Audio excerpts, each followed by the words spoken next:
The House on 5th Street, The Girl in the Statue. Chapter 2. Beyond the Front Door. Misery is like cold tinned soup. Even the smallest spoonful would be enough to make anyone's stomach crawl. For Danso Pilkin, a spoonful would seem like a treat after the barrel of misery he had gulped down over the past several weeks. Standing alone on the sidewalk, Daniel's scalp and cheeks itched from the cold. His fingertips were numb. Winter was beating down autumn's door, and when it finally broke in, it was going to put a serious chill on things. Daniel groaned. Normally, he loved playing in the frosty snows of winter, but this year, the thought of snow was as welcome as hot sauce on a sunburn. He let out a long sigh and watched the mysterious shapes in his freezing breath dance and disappear. This sucks, he thought to himself. Why couldn't Chase have done this in the spring or summer? Spring, summer, winter, fall, it didn't matter. A bit of snow wasn't going to stop him. He wouldn't let it. Just like his rain-soaked socks last week, Winter was going to learn that Danso Pilkin didn't give up easily. One way or another, he was going to find his brother. He was going to bring Chase home. Home. The word sat heavy on his shoulders like a suit of rusted armor. Home used to be a place where he felt secure and protected, safe and warm. Now it squeaked uncomfortably like metal that had been left out in the rain for years. It needed to be oiled, and finding Chase was the only way to clean off the rust. 2 months. That's how long Chase had been missing now. Long enough for the police to have stopped their search and declare him a lost cause. Daniel wasn't the police, though, and wouldn't give up so easily. Chase was out there somewhere, and even if he had to do it alone, Daniel would find him. Daniel plucked at the collar of the old sweatshirt. It belonged to his brother, and like most of Chase's clothes, it had seen better days. Ragged and full of tiny tears along the bottom edges, it carried the scent of adventure and exploration, two of Chase's favorite things. "It smells like old greasy dishwater," a voice in Daniel's mind grumbled in disgust. "Or maybe that's just you. When was the last time you took a shower?" "Go away," Daniel said, giving his head a shake. "I don't want to talk to you right." A weird shiver crawled across his back. Pausing, Daniel looked up at a sad little house he had never seen before. He was reminded of the popsicle stick house he had created as an art project for school, still sitting on his desk from last year, frail and brittle, lost in the past and ready to be thrown out. Staring at the house felt a bit to Daniel like looking at himself in a weird sort of way. They were a couple of lost souls trapped in a busy world.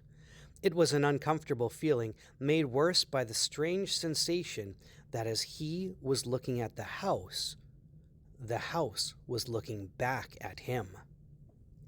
Daniel pinched the front of his brother's sweatshirt, feeling for the small leather pouch necklace tucked underneath.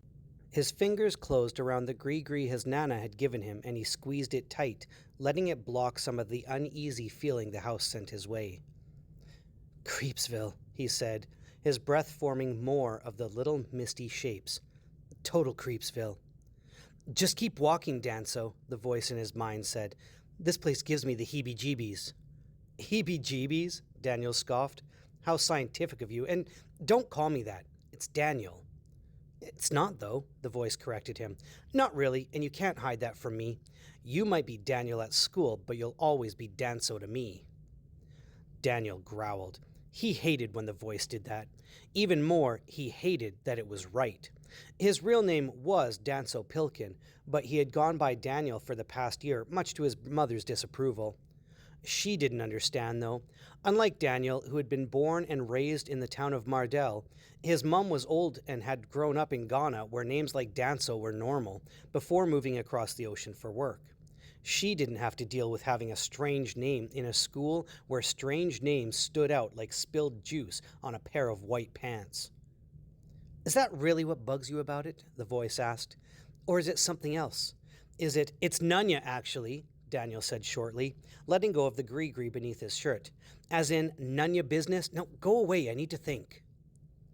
To anyone passing by, it would look like Daniel was talking to himself. This wasn't exactly unusual, but it was happening more often these days, which meant... He shook the thought away. Now wasn't the time to think about it. He needed to focus on finding Chase. His other problem would settle itself. It always did. "I know I've been down this street before," he murmured, staring at the old house. "Why can't I remember this place?" He wasn't wrong. He had been here before, several times in fact. The house hadn't been ready to meet him yet, though, and he had simply walked on past. That was then. Now the house was awake, and Daniel wasn't going anywhere. Daniel took a single step away from the house. Before his foot even touched the sidewalk, a cold squall erupted around him like a swarm of angry wasps shaken from their nest, stinging every inch of his exposed skin. His jaw clenched and his toes curled up inside his filthy shoes. "What?" he croaked out, the word freezing in the air in front of him. Lifting his hands to shield his face, his fingers were brittle twigs, frozen and ready to snap. His mother's persistent warnings about frostbitten fingers falling off flooded his thoughts. He needed to get inside quickly and wait for this to pass. His brother's ragged old sweatshirt might as well be tissue paper against this wind. Daniel's lungs felt like a balloon in freezing water, shriveled and compressed. Peeking between his fingers, he spied the front door of the old house. It was cracked open. With nowhere else to go, Daniel plodded up the broken sidewalk as the wind flanked him from all sides. He reached the front porch and forced his feet to climb one step, then another, fighting against the impossibly heavy air. The steps creaked under his weight, and he worried they would snap, splintering beneath him and trapping him in the gap. "Danso Pilkin, human popsicle," the voice said. The steps held. Reaching the front door, Daniel forced his hand into a fist and rapped hard, his cold knuckles throbbing painfully with each knock. He waited a few moments, but nobody answered. He knocked again, hitting the door with the side of his fist. Nothing. He tried the handle, wincing at the frozen tweezers that pinched at his skin as he touched the metal. "It's already open, dummy," the voice chided in an all-too-familiar smarmy lilt. Like a mosquito, the voice was constantly buzzing around in the back of his head, waiting for a chance to land. "Hello?"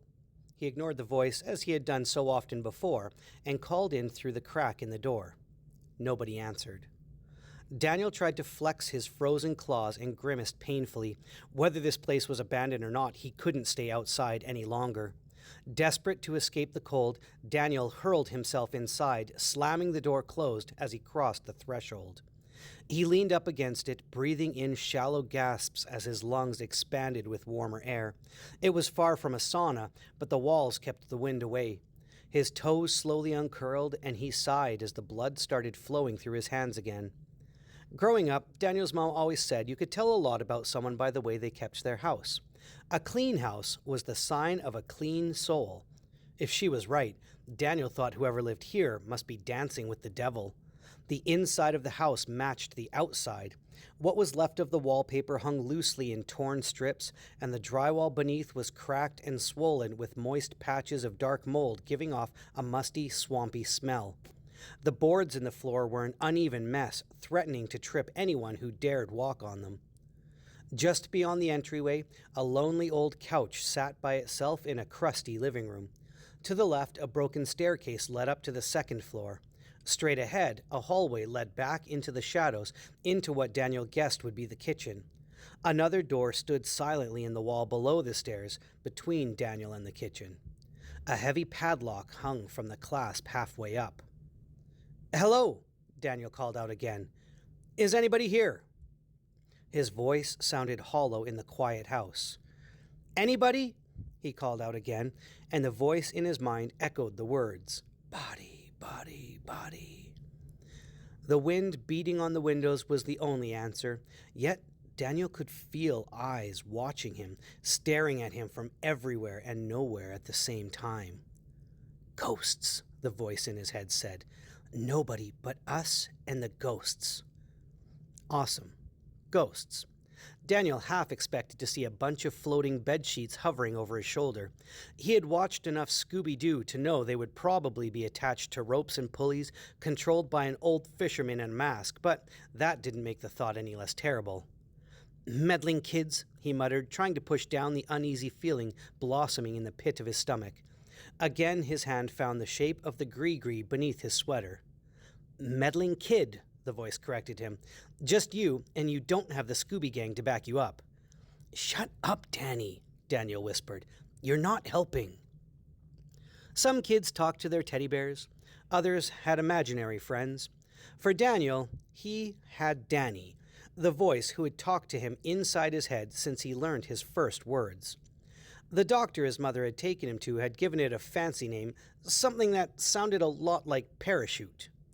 "Paracuja," Danny corrected him in that smarmy know-it-all tone. His mom called it hearing voices, but that made Daniel think of people in hospitals babbling to themselves like in the movies. It made Daniel uncomfortable. He preferred his dad's description. "I really don't need a brain friend right now," he said. "I really don't need to be in a creepy house in the middle of nowhere," Danny replied. "But here we are." Daniel fought the urge to answer. Growing up, if Chase had been the voice of adventure, Danny was the exact opposite. Listening to him was like having one of those cartoon angels perching on his shoulder, telling him how everything was a bad idea. Over the years, Daniel had created a mental image for Danny of a kid wearing an arrogant sweater and a pair of tiny round-framed glasses that were just begging to be broken with a well-placed fist.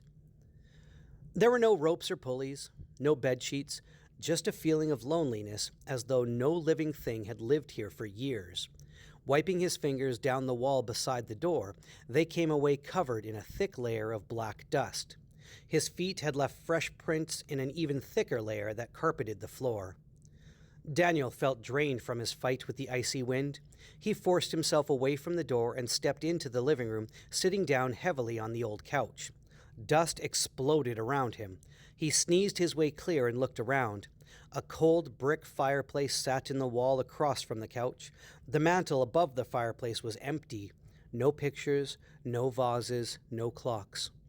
Staring at the fireplace, Daniel saw nothing except dead gray ash settled in the hearth, hardly useful for lighting a fire, even if he had something to light it with or knew how to light it in the first place. "I've seen you try while camping," Danny mocked him in that annoying tone. "You just light the couch or yourself on fire." "That wouldn't feel so bad right now," Daniel shivered. Chase could have done it, he thought. His brother could light a fire in the middle of a lake. Sighing, he lay down on his side, one hand pressed against the pouch beneath his shirt. He thought of warm campfires as he drifted into a cold, miserable sleep.